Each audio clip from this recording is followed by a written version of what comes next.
여러분, 우리가 오늘 이제 어린이 중에 3월 달에 생일 맞은 친구를 이따가 광고 시간에 앞에 나오면 축하 노래를 불러주고 또 함께 우리가 준비한 선물을 주는 시간을 가지기를 원하는데요.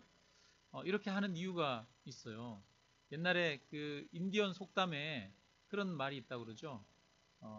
한 아이가 자라는 데는 한 마을이 필요하다, 그런 말이 있다고 합니다.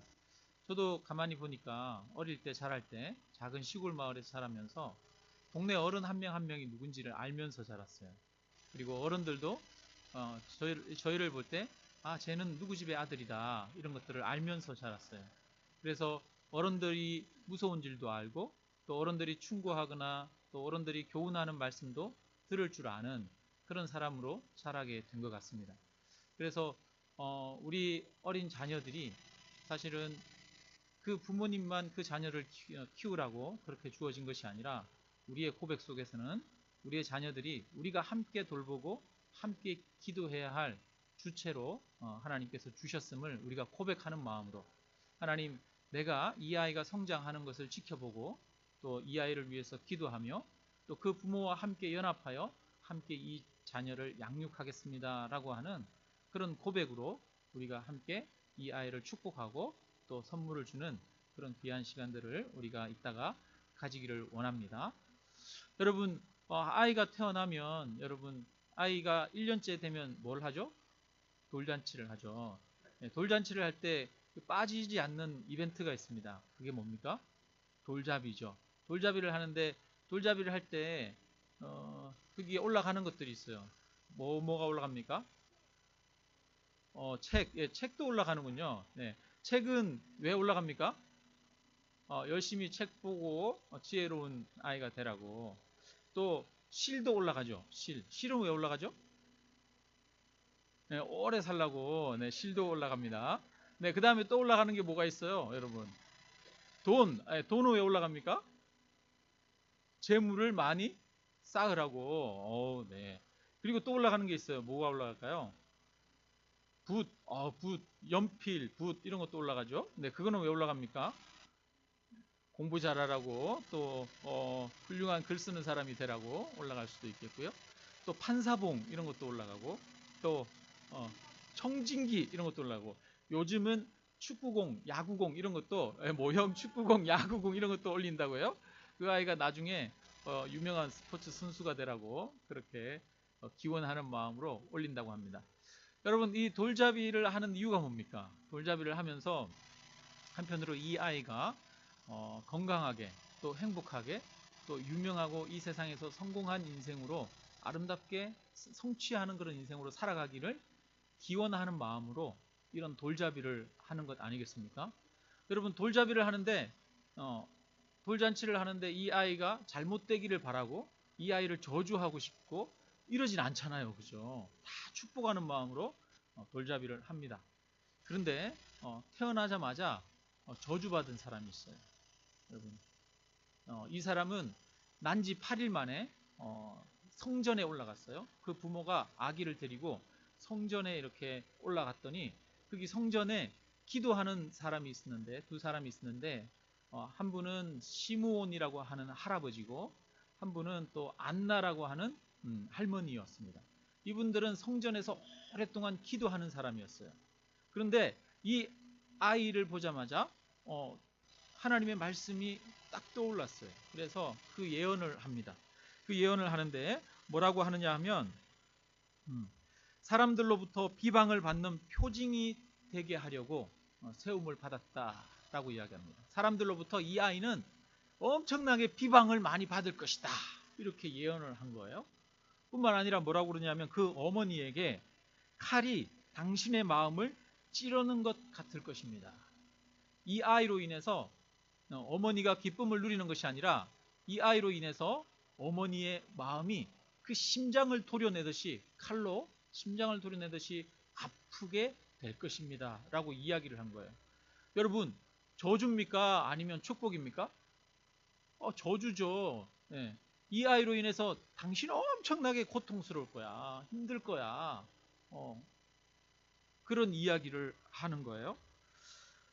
여러분, 근데 이 시몬 이 할아버지는 이, 이 아기가 나중에 십자가에서 못 박혀서 죽을 것을 예언한 겁니다. 미리 예언한 거예요. 그러면 이 아기는 누굴까요? 이 아기는 예수님이죠. 이 아기 예수님은 난지 8일 만에 성전에 갔는데 성전에서 이 아이를 보고 한 예언이 이 아이로 인해서 이 아이가 비방을 받고 십자가에 죽을 것을 상징적으로 나타내고 예언한 거였습니다. 그리고 예수님이 이제 나이가 30살이 돼요. 30살이 돼서 처음으로 공적인 사역을 시작합니다. 그래서 복음을 전하고 하나님 나라에 대해서 사람들에게 가르치고 또 병든 자들을 고치기 시작합니다. 그런 사역을 시작하기 전에 먼저 세례 요한이라고 하는 사람 앞에 갔어요. 그 당시에 세례 요한은 전국적으로 유명한 사람이었습니다. 선지자였습니다. 모든 사람들이 존경하는 그런 사람이었어요. 그런데 그런 세례 요한이 저기 예수님이 멀리 가는 것을 보자마자 딱 하는 말이 있어요. 보자마자 한 말이 뭐냐면 세상 죄를 지고 가는 하나님의 어린 양이로다. 여러분, 이 말은 축복입니까? 저주입니까? 저주죠. 네, 저주예요. 세상 죄를 지고 가는 하나님의 어린 양이다 라고 그래요. 옛날에 여러분 이스라엘 백성들은 하나님 앞에 제사를 지냈습니다. 우리나라에서 제사 지내는 것과 다르죠. 우리나라는 제사를 지낼 때 음식을 이렇게 차려놓고 제사를 지내요. 그러면 이 음식을 그 죽었던 조상이나 귀신들이 와서 이 음식을 배부르게 먹는다라고 생각하죠. 그래서 죽었던 사람들이 배부르게 먹도록 음식을 차리는 거죠. 이게 우리나라의 제사지만 이스라엘 백성들의 제사는 그런 의미의 제사가 아니었어요. 이스라엘 백성들은 어떻게 제사를 지내느냐 하면 양이나 염소를 가지고 와서 그 양이나 염소의 머리에 손을 얹습니다. 그리고 내가 지은 죄를 이 양에게 덮어 씌웁니다 라고 그렇게 고백을 합니다. 그리고 나서 이 양의 목을 찔러서 칼로 찔러서 피를 흘리고 이 양을 죽입니다. 그 다음에 그 피를 가지고 가서 제단에다가 뿌려요. 이것은 이 생명을 양의 생명을 받으시고 내 생명을 건져 주십시오 라고 하는 고백이에요. 이게 제사예요. 이스라엘 백성들의 제사는 내 죄를 사해 주시기 위해서 내 생명을 이 양의 생명으로 대신합니다 라고 하는 그런 고백이었어요. 그래서 이 예수님을 보자마자 세상 죄를 지고 가는 하나님의 어린 양이라고 그런 거예요. 그러니까 다른 사람들의 죄를 위해서 대신 죽는 사람이다 라는 이야기예요. 그러니까 세례 요한은 예수님을 딱 보자마자 저 사람은 다른 사람들을 위해서 죽을 거야 라는 예언을 한 것이라는 것입니다.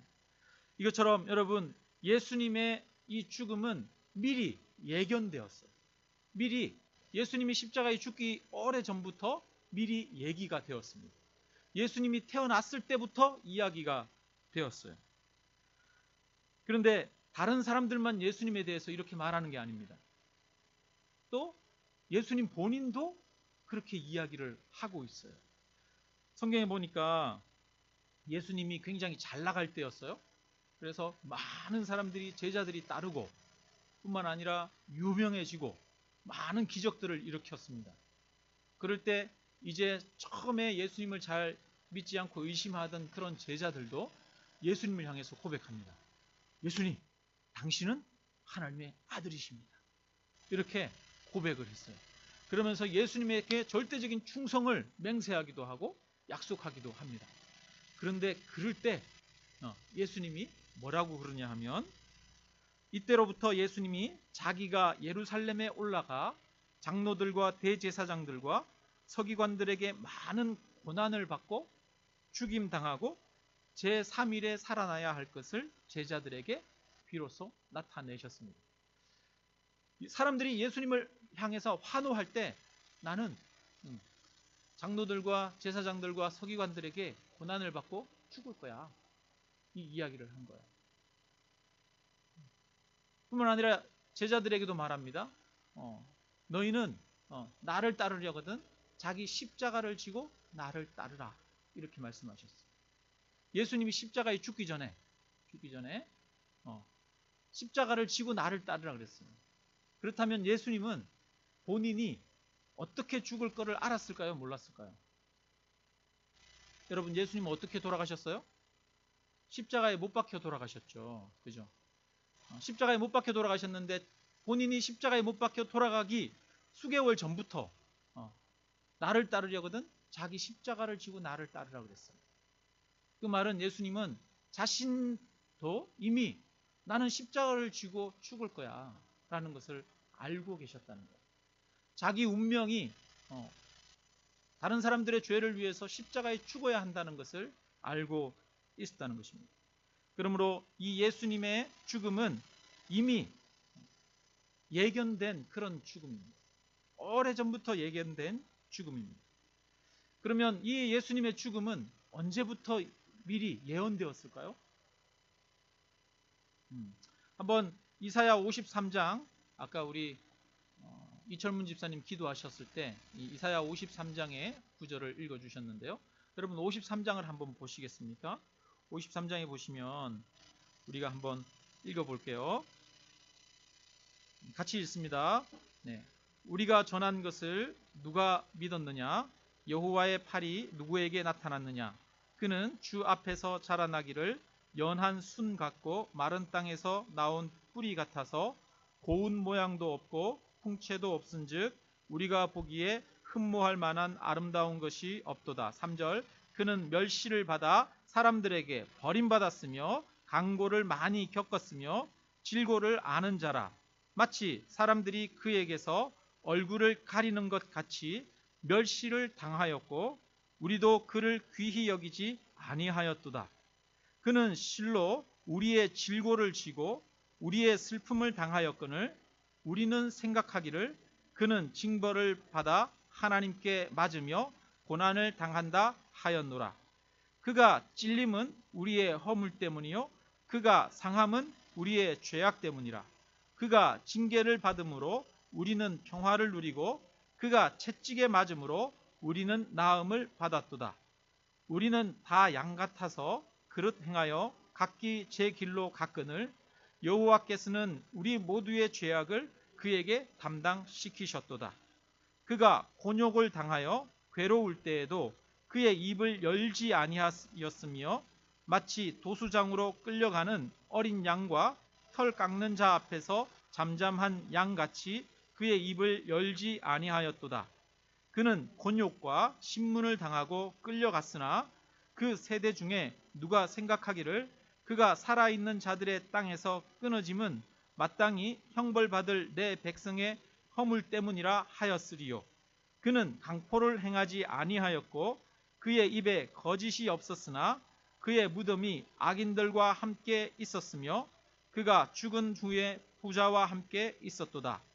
여호와께서 그에게 상함을 받게 하시기를 원하사 질고를 당하게 하셨은즉 그의 영혼을 속건 제물로 드리기에 이르면 그가 씨를 보게 되며 그의 날은 길 것이요 또 그의 손으로 여호와께서 기뻐하시는 뜻을 성취하리로다. 그가 자기 영혼에 수고한 것을 보고 만족하게 여길 것이라.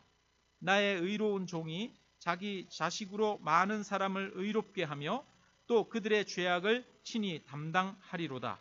그러므로 내가 그에게 존귀한 자와 함께 몫을 받게 하며 강한 자와 함께 탈취한 것을 나누게 하리니 이는 그가 자기 영혼을 버려 사망에 이르게 하며 범죄자 중 하나로 헤아림을 받았습니다. 그러나 그가 많은 사람의 죄를 담당하며 범죄자를 위하여 기도하였느니라. 아멘. 여러분 이사야 53장 말씀을 읽었는데 여러분 이 말씀을 읽으면서 예수님의 십자가 죽음이 연상되시나요?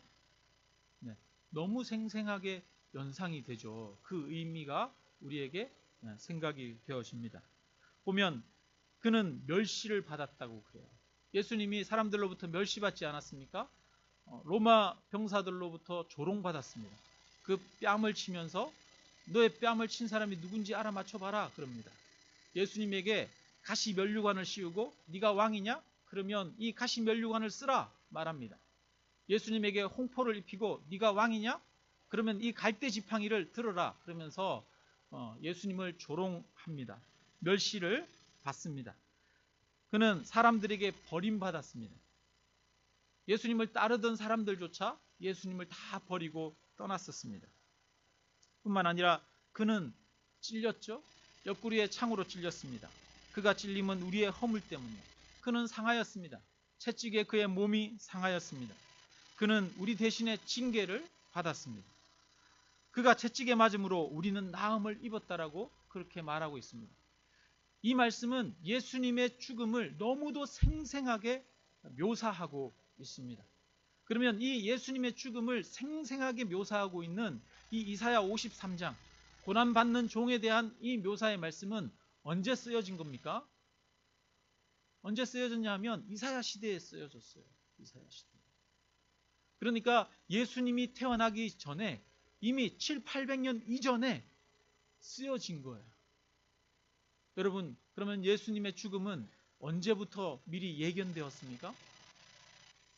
예수님의 죽음은 이미 선지자들 때부터 이미 예견된, 준비된 죽음이라고 하는 것입니다. 뿐만 아니라 이사야만 이렇게 예견하는 것이 아닙니다. 그 이전으로 거슬러 올라가죠. 이스라엘 백성들이 종살이를 하고 있을 때였어요. 애굽의 노예로 있을 때에 하나님께서 이 애굽 사람들에게 이스라엘 사람들을 내보내라, 노예로 부리지 마라, 이렇게 얘기하는데도 그 말씀을 듣지 않습니다. 그래서 하나님이 애굽에 징벌을 내리시죠. 그래서 최후의 징벌이 뭐였습니까? 바로 그 모든 집에 있는 장자, 그러니까 첫째는 짐승이든 사람이든 죽임을 당하는 그런 징벌이었죠. 그 징벌이 임할 때 하나님께서 이스라엘 백성들에게는 한 가지 약속을 하십니다. 너희가 어린 양을 가지고 어린 양을 잡아라. 그리고 그 어린 양의 피를 가지고 문의 좌우 문 임방에다가 발라라. 그것을 바르면 그 어린 양의 피가 있는 집은 내가 넘어가겠다. 그러나 그 어린 양의 피가 없는 집에는 죽음이 임할 것이다. 그래서 그 결국 어떻게 되었습니까? 그 양의 피가 있는 집은 한 사람도 죽임을 당하지 않았습니다. 그러나 그 양의 피가 없는 집에는 하나같이 그 집안의 첫째는 짐승이든 아니면 사람이든 죽임을 당해야 했었죠. 애굽 온 집안이 죽음이 임하지 않은 집안이 없었습니다. 여러분, 여기서 말하는 어린 양, 그 어린 양의 피를 바르라는 것이 누구를 나타내는 것입니까?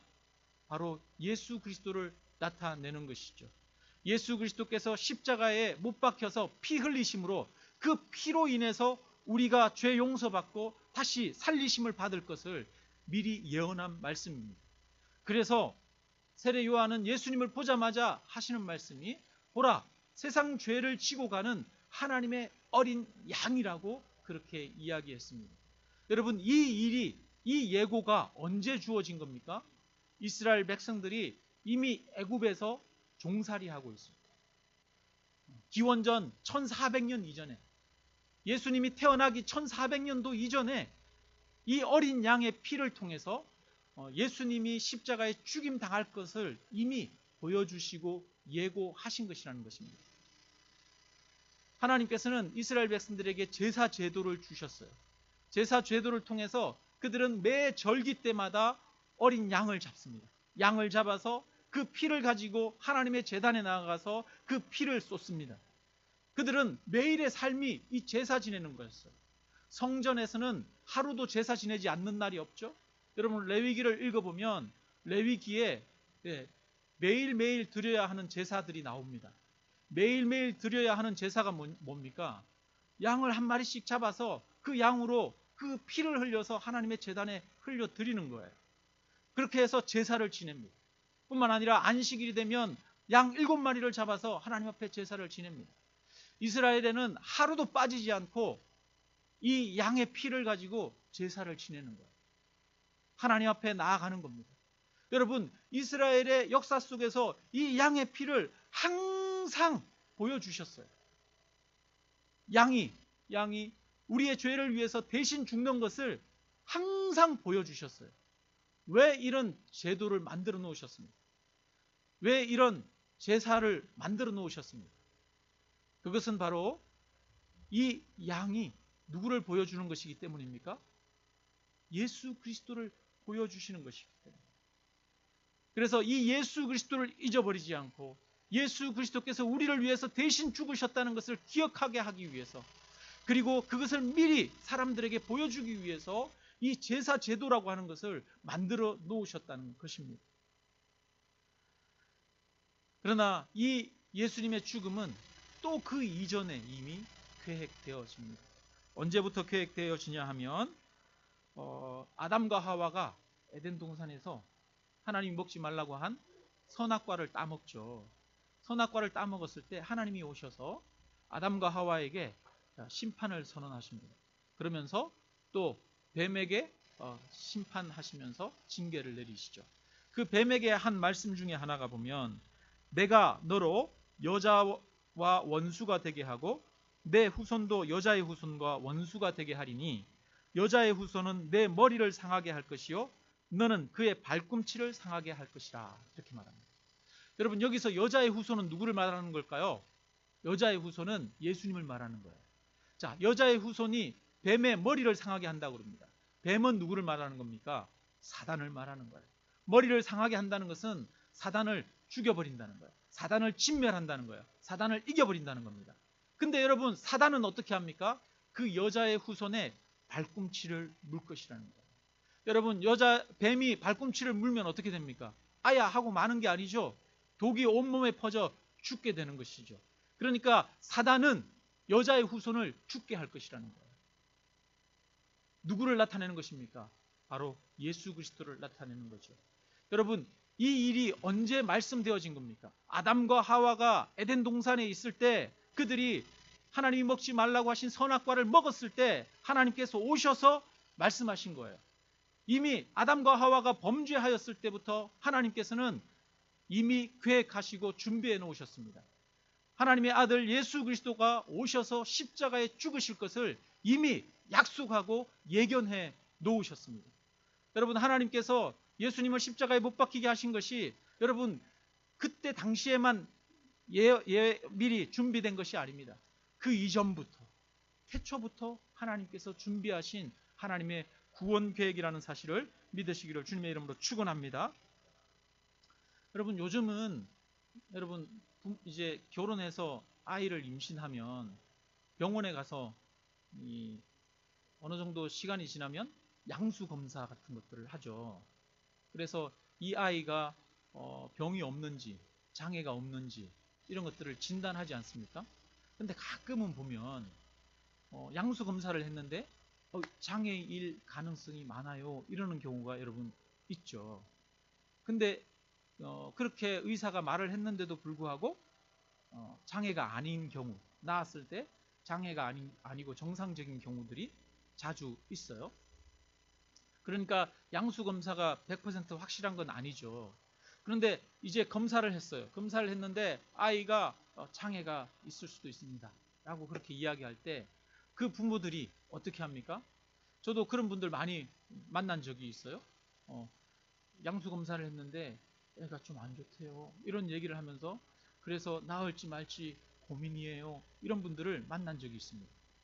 여러분, 그럴 때 부모들은 어떻게 합니까? 어떤 사람은 수술하는 경우도 있지만 어떤 사람은 낳기로 결단하는 사람이 있죠. 만약에 이 아이가 장애를 가지고 태어난다면 이 아이가 장애를 가지고 태어나는 그것조차 내가 감당하겠다라는 결단이죠. 근데 여러분 가만히 보면 정말 장애를 가지고 있는 자녀를 양육하는 것은 정말 어렵고 힘든 경우가 있어요. 뭐 작은 장애면 또 괜찮지만 중증 장애인 것 같은 경우는 그 아이의 아이를 양육하기 위해서 그 양부모가 자신의 전 인생을 내줘야 되는 경우가 있더라고요. 여러분, 아이를 그렇게 낳기로 결정할 때 그 부모의 마음은 어떻습니까? 내가 이 아이가 어떻게 태어나든 내가 이 아이를 위해서 나의 전부를 주겠다라고 하는 결단과 각오 속에 이 아이를 낳는 것 아니겠습니까? 여러분, 그런데 우리 하나님도 그렇다는 거예요. 여러분, 우리 하나님이 저와 여러분이 죄를 지을 것을 아셨을까요? 모르셨을까요? 하나님은 저와 여러분을 로봇으로 만들지 않으셨어요. 저와 여러분을 만드실 때 하나님의 형상을 따라 우리를 지었다고 합니다. 하나님은 인격이셔요. 하나님은 자유를 가지고 계신 분입니다. 마찬가지로 하나님께서는 저와 여러분을 한 인격으로, 저와 여러분을 자유를 가진 자유의지가 있는 사람으로 만드셨어요. 여러분, 부모가 자녀를 낳을 때 어떻습니까? 이 자녀가 성장하면서 사춘기가 되면은 이 아이가 분명히 말썽을 일으키고 부모를 속상하게 할 거라는 것을 압니까? 모릅니까? 여러분, 자녀를 키워보지 않았지만 그 자녀로 인해서 기쁨도 있지만 자녀를 낳았을 때 이미 얘가 자라다가 속 썩이는 일도 많을 거야 라는 거 알죠, 여러분? 알죠. 그렇다면 하물며 전지하고 전능하신 하나님께서 인간을 만들었을 때 그 인간이 하나님을 떠나고 범죄하고 죄짓고 할 것을 알았을까요? 몰랐을까요? 저는 하나님께서 이미 아셨다라고 믿습니다. 그래서 에베소서에서는 말씀하고 있죠. 하나님이 만세 전에 저와 여러분을 택정하셨다라고 말합니다. 저와 여러분을 구원하기로 작정하셨다라고 말씀하십니다. 하나님께서는 저와 여러분을 만드시고 지으실 때부터 하나님 본인이 결단하신 거예요. 무엇을 결단하셨을까요? 내가 나의 전부를 내어주기로 결단하신 것입니다. 예수 그리스도가 십자가에 죽으시는 것은 단순히 그 당시에 예견되고 준비된 것이 아닙니다. 이미 예수 그리스도께서 십자가에 죽는 것은 이미 하나님의 창조 때부터 준비되어진 것인 줄로 믿습니다. 하나님이 창조하실 때부터, 저와 여러분을 지으실 때부터 내가 이 사람을 위해서 나의 전부를 주리라, 내가 십자가에 내가 나 자신을 내어주리라고 하는 하나님의 결단 가운데 저와 여러분은 만들어진 존재인 줄로 믿습니다. 그래서 그 십자가는 하나님의 영원하신 사랑을 보여주는 것입니다. 저와 여러분을 창조하실 때부터 계획된 하나님의 사랑을 보여주시는 것입니다. 하나님은 저와 여러분이 태어나기 이전부터 이미 사랑하기로, 하나님이 당신이 자신의 전부를 주시기로 이미 준비하신 줄 믿습니다. 여러분, 이 성경에서 보면 예수님의 죽음을, 십자가를 계속 이야기하고 있어요. 제사 제도를 통해서 매일매일 제사를 지내라고 그래요. 선지자들을 통해서 예수님이 십자가에 죽을 걸 예언해요. 왜 이 십자가를 계속 이야기합니까? 성경은 이 십자가를 보여주고 있어요. 왜냐하면 이 십자가야말로 너무도 중요하기 때문입니다. 이 십자가의 길이야말로, 십자가야말로 우리를 구원하는 하나님의 전적인 은혜와 사랑을 보여주는 것이기 때문입니다. 이 십자가 외에는 구원의 길이 우리에게 없기 때문입니다. 그래서 성경은 계속 십자가를 보여주는 거예요. 어린 양을 통해서 십자가를 보여주는 겁니다.